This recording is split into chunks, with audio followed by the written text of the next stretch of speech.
విద్యార్థులలో దాగి ఉన్న సృజనాత్మకత పెంచేందుకు వైజ్ఞానిక ప్రదర్శనలు దోహదం చేస్తాయని నర్సింహారెడ్డి ఇంజనీరింగ్ కళాశాల కార్యదర్శి త్రిశూల్ రెడ్డి అన్నారు.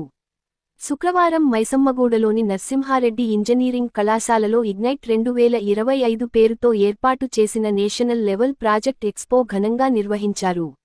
ఈ సైన్స్ ప్రదర్శనలో దేశవ్యాప్తంగా ఉన్న 30 కళాశాలలు పాల్గొని 650 ప్రాజెక్ట్స్ ప్రదర్శించారు. ఈ కార్యక్రమంలో సుమారు 3000 మంది విద్యార్థులు పాల్గొన్నారు. ఎక్స్పోలో విద్యార్థులు ప్రదర్శించిన ప్రాజెక్ట్స్ అందరినీ ఆకట్టుకున్నాయి.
నర్సింహారెడ్డి ఇంజనీరింగ్ కాలేజ్లో ఇగ్నైట్ 2K25 ప్రోగ్రాం నిర్వహించడం జరిగింది. ఈ ప్రోగ్రాంకి గాను వివిధ రాష్ట్రాల నుంచి, వివిధ కళాశాలల నుంచి విద్యార్థులు 3000 నుంచి 4000 మంది విద్యార్థులు 600 ప్రాజెక్ట్స్ తోటి రావడం చాలా సంతోషంగా ఉంది. ఇంత పెద్ద ఈవెంట్ ఇక్కడ జరగడం తెలంగాణలోనే ఇది మొదటిసారి. ఈ ప్రోగ్రాం ఇంత సక్సెస్ కి కారణం మా director Mohan sir, principal Lokanathan sir, dean, faculties, convener Ramu sir, అందరు ఫ్యాకల్టీ ప్రోత్సాహంతో ఇంత పెద్ద ప్రోగ్రామ్ సక్సెస్ చేయడం జరిగింది. And I wish all the students very successful and all the best. Thank you. నందు national level project expo ignite 2K25 తో ఈ రోజు ఘనంగా నిర్వహించబడి జరుగుతుంది. ఈ యొక్క కార్యక్రమంలో దాదాపుగా 3000 మంది విద్యార్థులు, 600 మంది ప్రాజెక్టులు బ్యాచెస్ ఇక్కడ జరుగుతున్నది. ఈ యొక్క కార్యక్రమానికి ఇగ్నైట్ 2K25 కి దాదాపుగా 45 engineering colleges state of Andhra Pradesh, Telangana, Karnataka, different states నుంచి కూడా ఈ యొక్క పార్టిసిపేట్ చేయడం జరుగుతుంది.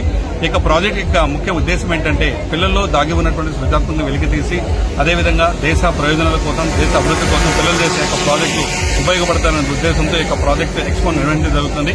ఈ ప్రాజెక్ట్ ఎక్స్పోలో ఎవరైతే బెటర్ పర్ఫార్మెన్స్ ఉంటారో వాళ్ళని కూడా ఫస్ట్, సెకండ్, థర్డ్ ప్రైజ్ తో ఐడెంటిఫై చేసి వాళ్ళ హానం చేయడం కూడా జరుగుతుంది. ఎవరైతే ఫస్ట్, సెకండ్, థర్డ్ అదేవిధంగా ఇన్నోటివ్ ప్రాజెక్ట్స్ ఉన్నాయో ఈ యొక్క ప్రాజెక్ట్స్ అన్నింటి కూడా మనం పేటెంట్ గా కూడా కన్వర్ట్ చేయడం జరుగుతుంది. డెఫినెట్లీ ఈ ప్లాట్ఫామ్ పిల్లలకి అదేవిధంగా ఇక్కడ పనిచేస్తున్న ఉపాధ్యాయులకి ఎవరైతే ఈ యొక్క ప్రాజెక్ట్ ఎక్స్పోని పార్టిసిపేట్ చేసినట్టు అదర్ కాలేజెస్ అందరూ కూడా బెనిఫిట్ జరుగుతుందని నేను ఆశిస్తున్నాను. Thank you.